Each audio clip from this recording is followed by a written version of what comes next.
भारत माता की, भारत माता की, छत्रपती शिवाजी महाराज की, धर्मवीर छत्रपती संभाजी महाराज की, भारतरत्न डॉक्टर बाबासाहेब आंबेडकरांचा,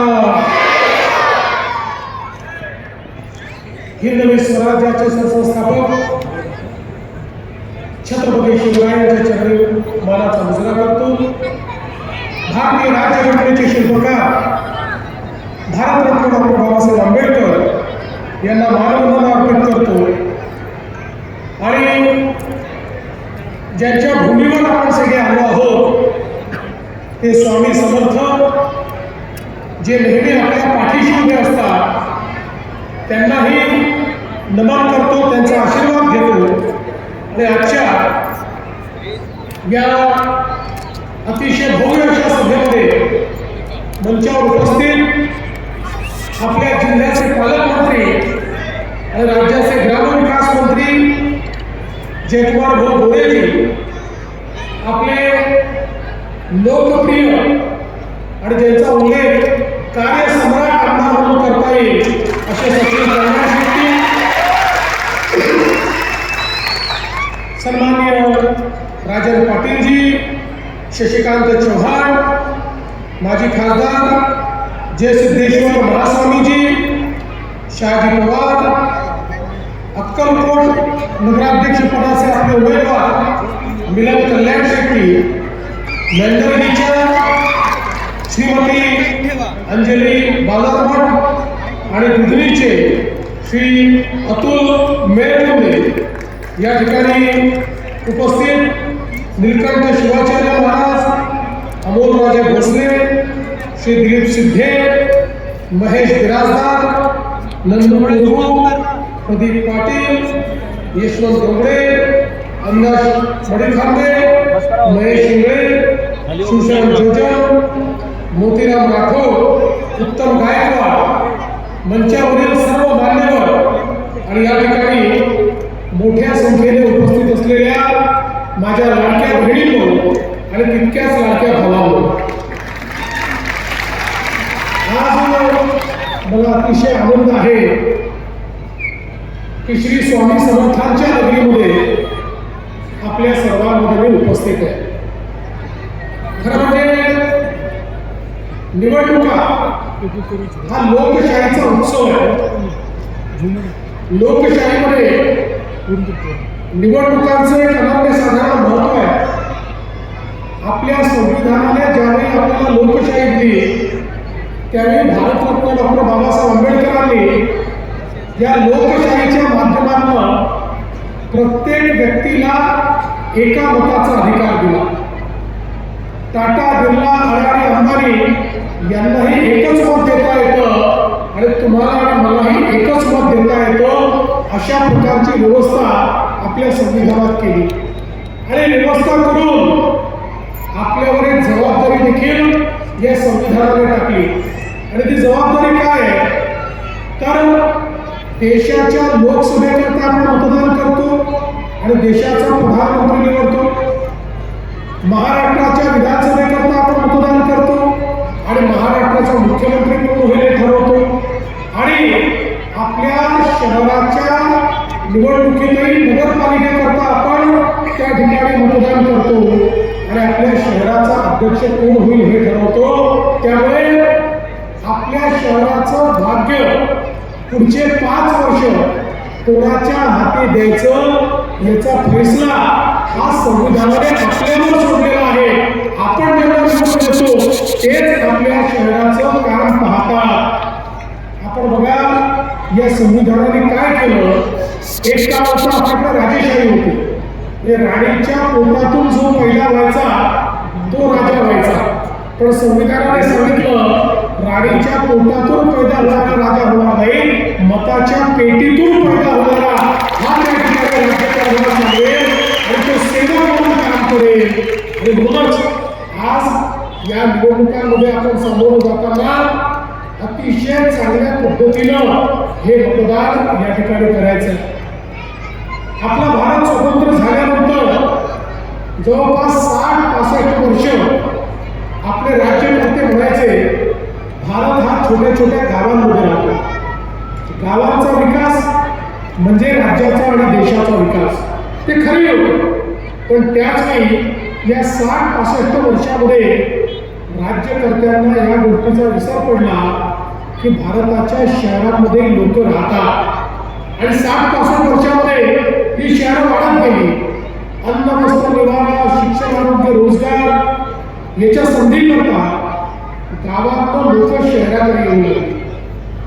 शहरामध्ये लोक आल्यानंतर राहण्याची व्यवस्था नव्हती, मग अतिक्रमण झाली, झोपडपट्ट्या तयार झाल्या, ज्या जिथे जागा मिळतो तिथे राहू लागला. हळूहळू लोकसंख्या वाढल्यामुळे पिण्याच्या पाण्याचा प्रश्न निर्माण झाला. त्या ठिकाणी नाल्या निघाल्या, त्या नाल्यातनं मैला व्हायला लागला. त्याच्यामुळे रोगराई, डास, मच्छर, वास अशा अनेक गोष्टींचा सामना करावा लागला. तेच घाण पाणी आपल्या विहिरीमध्ये जायला लागलं, आपल्या नाल्यांमध्ये जायला लागलं, आपल्या तलावामध्ये जायला लागलं, आपल्या नद्यांमध्ये जायला लागलं. आपले जलस्रोत प्रदूषित झाले, ठिकठिकाणी कचऱ्याचे ढीग जमा झाले. कारण वाढलेल्या लोकसंख्येकरता जे काही नियोजन करावं लागतं ते नियोजन आणि त्या नियोजनाकरता जो निधी लागतो तो निधी हा नगरपालिकांकडे नव्हता आणि राज्य सरकार आणि केंद्र सरकारच्या योजना देखील नव्हत्या. आणि म्हणून आपली शहरं ही अतिशय खराब, बकाल अशा पद्धतीची शहरं तयार झाली.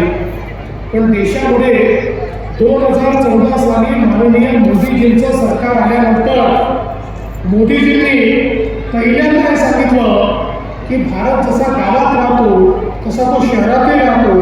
गावांचा तर विकास करावाच लागेल, पण शहरांचाही विकास करावा लागेल. कारण देशाच्या GDPच्या 65% GDP हा शहरात तयार होतो. वस्तू आणि सेवांची निर्मिती, रोजगाराची निर्मिती, शिक्षण, आरोग्याच्या व्यवस्था या सगळ्या शहरात आहे. त्यामुळे आपल्याला शहरही चांगली करावी लागतील. शहरामध्ये राहणारा गरीब, शहरामध्ये राहणारा मध्यमवर्गीय या प्रत्येकाचं जीवनमान उंच केल्याशिवाय भारताचा विकास आपण करू शकणार नाही. आणि म्हणून पहिल्यांदा देशाच्या इतिहासामध्ये माननीय मोदीजींनी लाखो कोटी रुपये हे शहर विकासाकरता स्मार्ट सिटीची योजना, अटल अमृत शहराची योजना, स्वच्छ भारत शहरांची योजना, प्रधानमंत्री आवास शहरी योजना अशा अनेक योजना सुरू केल्या. आणि शहरातलं जीवनमान बदललं पाहिजे याकरता मोठ्या प्रमाणात प्रयत्न सुरू केला. 2014-19 आपलं सरकार होतं. त्या सरकारच्या काळामध्ये केंद्र सरकार आणि राज्य सरकार मिळून खूप मोठ्या प्रमाणात आपण निधी देणं सुरू केलं आणि त्यातनंही एक परिवर्तन करण्याचा प्रयत्न हा आपण त्या ठिकाणी सुरू केला. पण मला एक गोष्ट निश्चितपणे या ठिकाणी सांगायची आहे की जेव्हापासून आपले सचिन कल्याण शेट्टी हे आपले आमदार झाले तेव्हापासून मात्र अक्कलकोट असो, दुधनी असो, मैत्रगी असो इथल्या विकास कामांना खूप मोठ्या प्रमाणात चालना मिळाली आणि मोठी कामं ही या ठिकाणी व्हायला लागली.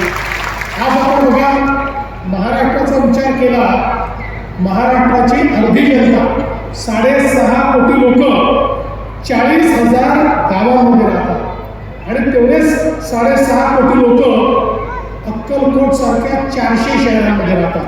40,000 गावांमध्ये अर्धे लोक आणि 400 शहरांमध्ये अर्धे लोक. या 400 शहरांमध्ये राहणाऱ्या लोकांच्या जीवनामध्ये आपल्याला परिवर्तन घडवायचं आहे. आणि म्हणूनच आपल्या सरकारने नुकताच 2 महिन्यापूर्वी एक चांगला निर्णय केला. कारण आमच्या लक्षात आलं, प्रधानमंत्री आवास योजनेत मोदीजींनी शहरामध्ये राहणाऱ्या बेघरांकरता, कच्च्या घरात राहणाऱ्या, झोपडपट्टीत राहणाऱ्या प्रत्येकाला त्या ठिकाणी घर मिळालं पाहिजे म्हणून आपल्याला पैसा दिला. पण लक्षात आलं, हा पैसा जरी मिळाला तरी लोकांना घर मिळत नाही. याचं कारण त्या ठिकाणी लोक अतिक्रमण करून बसले आहेत आणि त्यांच्या मालकीची जमीन नसल्यामुळे जमिनीचा पट्टा त्यांच्याकडे नाही, म्हणून त्यांना घर मिळत नाही. मग आपण निर्णय केला आणि 2 महिन्यापूर्वी राज्य सरकारने एक निर्णय घेतलाय, सगळ्या प्रकारची रहिवासी अतिक्रमण ही आता आपण पूर्णपणे मंजूर करणार आहोत आणि त्यांना त्यांच्या मालकीचा पट्टा हा आपण देणार आहोत नियमित करून. आणि ती नियमित झाल्यानंतर आपल्या नगरपालिकेच्या माध्यमातून 2.5 लाख रुपये घर बांधण्याकरता देखील त्यांना देणार आहोत. पुढच्या काळामध्ये कोणालाही आपल्याला बेघर ठेवायचे नाही, अशा प्रकारचं नियोजन आपण करतो. खरं म्हणजे सचिनने या भागामध्ये पिण्याच्या पाण्याची योजना असेल, भुयारी गटाराची योजना असेल, अनेक गोष्टी सुरू केल्या, पण आता त्याचा विस्तार करण्याची आवश्यकता आहे. आणि म्हणून येत्या काळामध्ये मी आपल्याला आश्वस्त करण्याकरता आलो आहे. अक्कलकोट असो, दुधनी असो, मेलवर्गी असो, या ठिकाणी मोदीजींनी आपल्याला अमृतची योजना दिलेली आहे. 50,000 कोटी रुपये महाराष्ट्राला अमृतच्या योजनेत दिलेले आहेत. त्याने वाढीव पाणी पुरवठा किंवा भुयारी गटाराची योजना किंवा ज्या ठिकाणी कुठे कमतरता उरली आहे त्याही ठिकाणी या योजना करण्याकरता निधीची कमतरता आपण पडू देणार नाही. मागच्या काळात सचिननी 2-3 योजनांचं भूमिपूजन ऑलरेडी केलं आहे. त्या योजना 60-70% पूर्णही झालेल्या आहे. पण आता शहर जसं वाढत आहे तसं वाढीव योजना देखील आपल्याला तयार करावी लागणार आहे. त्यामुळे अशा प्रकारची वाढीव योजना ही देखील आपण या माध्यमातून करावी आणि शहर चांगलं करण्याचा प्रयत्न आपण करावा. मला आठवतं इथलं बस स्टँड सचिनच्या प्रयत्नातून त्या बस स्टँडला आपण 23 कोटी रुपये दिले. 75% काम आता त्या ठिकाणी पूर्ण झालेलं आहे. आणि त्यासोबत स्वामी समर्थांचं इतकं महत्त्वाचं शक्तिपीठ या ठिकाणी आहे. देशभरातून लोक येतात. त्याचा 369 कोटी रुपयाचा आराखडा आपण मंजूर केला. त्याला आता आपण निधी देतोय. पण सचिनने मला सांगितलं की आता तो आराखडा रिवाईज करण्याची आवश्यकता आहे. पुढच्या काळामध्ये 500 कोटी रुपयाचा आराखडा तयार होणार आहे. त्या आराखड्याला पूर्ण या ठिकाणी मदत आपण करणार आहोत. मागे मल्लिकार्जुन मंदिराचं देखील आपण भूमिपूजन केलं. 75% काम तिथलं देखील पूर्ण झालेलं आहे. अमृतमधून 75 कोटी रुपये पाणी पुरवठा योजनेला आपण दिले. पुढच्या 3 महिन्यामध्ये त्याचंही काम या ठिकाणी पूर्ण होणार आहे. 114 कोटी रुपयाची रस्त्यांची कामं या ठिकाणी चाललेली आहे. ड्रेनेजची 168 कोटी रुपयाची कामं या ठिकाणी चालली आहे. उपजिल्हा रुग्णालयाचं प्रस्ताव आमच्याकडे आलेला आहे. तेही काम आपण पूर्ण करणार आहोत. तालुका न्यायालयाकरता 60 कोटी रुपये आपण दिले आहेत. उत्तर दक्षिण पोलीस स्टेशनला आपण त्या ठिकाणी पैसे दिलेले आहेत. राजेसाहेब निर्मित तलावाच्या संवर्धनाकरता त्या ठिकाणी आपण निधी उपलब्ध करून दिला. आणि त्यासोबत वेगवेगळे जे आपले मार्ग आहेत त्या मार्गांच्या सुधारणेकरता जवळपास 286 कोटी रुपये हे आपण दिलेले आहेत. देगाव एक्सप्रेस केनालला 350 कोटी रुपये आपण दिलेले आहेत. मोठ्या प्रमाणात जे आपण मागितलं त्या सगळ्या गोष्टी या ठिकाणी देण्याचं काम आपण केलं. पण तरी देखील मी आज आपल्याला हेच आश्वस्त करण्याकरता आलो आहे की या निवडणुकीमध्ये या 3ही शहरांमध्ये तुम्ही भारतीय जनता पक्षाची सत्ता आणल्यानंतर या 3ही शहरांना मी काही कमी पडू देणार नाही. इतक्या मोठ्या प्रमाणात आपण निधी देऊ. आपल्याला हे सगळं शहर जे आहे हे उत्तम करायचं आहे. चांगले रस्ते, चांगली उद्यानं, चांगली मैदानं, या ठिकाणी भुयारी गटार, या ठिकाणी प्रत्येक घरात नळातलं पाणी, या सगळ्या गोष्टी आपल्याला करण्याकरता एक उपकरण म्हणून या ज्या आपल्या नगरपालिका आहेत त्या नगरपालिकांचा उपयोग हा आपल्याला करायचा आहे. खरं म्हणजे आपल्याला माहिती आहे की येत्या काळामध्ये अनेक गोष्टी आपण करणार आहोत. दिल्लीमध्ये तर आता बऱ्याच काळानंतर ही निवडणूक होते आणि मला विश्वास आहे कारण मागच्या वेळी मला असं वाटतं आपल्याकडे बहुमत राहिलं होतं पण नगराध्यक्ष फक्त आपल्याला नाही नगराध्यक्ष होता आपलं बहुमत नव्हतं. नगराध्यक्ष आपलं होतं बहुमत आपलं नव्हतं. त्यामुळे काम करताना अडचण झाली. त्यामुळे त्या दुधनीच्या लोकांना माझी विनंती आहे नगराध्यक्षही द्या आणि पूर्ण बहुमतही द्या. मग दुधनी आम्ही पूर्णपणे बदल होतो कारण आपल्याला माहिती आहे की कुंदूर धरणातलं पाणी काढण्याकरता दुधनीला 47 कोटी रुपये आपण दिले आहे. अंतिम टप्प्यात काम आहे. 3 महिन्यात ते काम देखील पूर्ण होईल. उडानपुरा करतो देखील केंद्र सरकारच्या माध्यमातून 100 कोटी दिले आहेत. रेल्वे स्टेशन करता 50 कोटी असे अनेक म्हणजे मी सगळं सांगत बसलो तर भरपूर वेळ या ठिकाणी जाईल. महेंद्रगिरीमध्ये पहिल्यांदाच आपण आपल्या चिन्हावर त्या ठिकाणी निवडणूक लढतो आहोत आणि मला हे माहिती आहे की तसं मागच्या वेळेस लढलो होतो यावेळेस आपण लढतो आणि जवळपास तिथे पाणी पुरवठ्याकरता 27 कोटी रुपये हे आपण दिलेले आहे. माझी आपल्या सर्वांना विनंती आहे की या निवडणुकीच्या निमित्ताने एक सकारात्मक अजेंडा घेऊन आम्ही आपल्यामध्ये आलो. मी बघा माझ्या भाषणामध्ये कोणावर टीका करत नाही, कुठल्या पक्षाला विरोधाला बोलत नाही, कुठल्या उमेदवाराला विरोधाला बोलत नाही. कारण अशा प्रकारे विरोधाला बोलण्याची वेळ त्यांच्यावर असते ज्यांच्याकडे काही कार्यक्रम नसतो. माझ्याकडे विकासाचा कार्यक्रम आहे. भारतीय जनता पार्टीकडे विकासाची भूमिका आहे. शहरं कशी बदलली पाहिजे या संदर्भात आपल्याकडे एक विचार आहे आणि ती शहरं बदलायची असतील तर जसं मी सांगितलं लाखो कोटी रुपये मोदीजींच्या माध्यमातून आणि भाजपच्या सरकारच्या माध्यमातून आपल्यापर्यंत येणार, पण त्या ठिकाणी जर नगरपालिकेमध्ये भाजपचा अध्यक्ष नसेल तर त्या ठिकाणी त्या पैशाचं काय होईल हे आपण सांगू शकत नाही. कदाचित त्या ठिकाणी हे पैसे बुडले जातील आणि तुमची विकास कामं तुमच्यापर्यंत पोहोचणार नाही. तर भाजपचे अध्यक्ष असले तर ते चांगलंच काम करतील, पण एखादी चूक केली तर त्यांचा काम धरायचा अधिकार आम्हाला असेल आणि त्यांचे काम धरून त्यांच्याकडनं योग्य काम हे मी असेल, पालकमंत्री असतील, आमदार असतील, आम्ही मिळून करून घेऊ. आणि म्हणूनच आपल्याला माझी विनंती आहे, येत्या निवडणुकीमध्ये आपण कमळाचं बटन दाबून अध्यक्ष आणि संपूर्ण नगरसेवक हे निवडून आणा. आपल्या शहराच्या परिवर्तनाकरता, आपल्या शहराला आधुनिक बनवण्याकरता आपण सगळे लक्ष द्यायला. आपल्याला कल्पना आहे, आम्ही दिलेली आश्वासनं पूर्ण करणारे लोक कधी पळून जात नाही. ज्यावेळी आपल्या आशीर्वादाने मागच्या 23 नोव्हेंबरला 232 जागा आपल्या आल्या आणि अभूतपूर्व अशा प्रकारचं मॅन्डेट मिळालं, त्यानंतर लोक म्हणायला लागले आता या बीजेपी वाल्यांच्या इतक्या सीटा आल्या की आता हे लाडकी बहीण योजना बंद करा. 1 वर्ष झालं लाडकी बहीण योजना बंद झालेली आहे. आणि माझ्या लाडक्या बहिणींना या ठिकाणी सांगतो, जोपर्यंत तुमचा देवा भाऊ मुख्यमंत्री आहे तोपर्यंत काहीही झालं तरी लाडकी बहीण योजना बंद होणार नाही. पण त्याचवेळी मी मिलन कल्याण शेट्टी, अंजलीताई आणि अतुल भाऊ तुमच्यावर एक जबाबदारी या ठिकाणी टाकतोय की आता आमच्या लाडक्या बहिणींना केवळ लाडकी बहीण ठेवायचं नाही आहे, आमच्या लाडक्या बहिणींना लखपती निधी आता आपल्याला बनवायचा आहे. गेल्या 1.5 वर्षामध्ये 50 लाख लाडक्या बहिणी लखपती निधी झाल्या, म्हणजे ज्या दरवर्षी 1 लाख रुपयापेक्षा जास्त पैसा स्वतःच्या भरोशावर कमवता अशा 50 लाख आम्ही केले. पुढच्या वर्षीपर्यंत 1 कोटी लाडक्या बहिणींना आम्ही लखपती निधी बनवणार आहोत. आणि म्हणून त्या तिन्ही नगराध्यक्षांवर या ठिकाणी जबाबदारी टाकतोय, ते निवडून आल्याबरोबर त्यांनी लखपती निधीचा कार्यक्रम हातामध्ये घ्यायचा आहे आणि माझ्या सगळ्या लाडक्या बहिणींना त्या ठिकाणी लखपती निधी करून त्यांच्या माध्यमातून मोठं परिवर्तन घडवायचं आहे.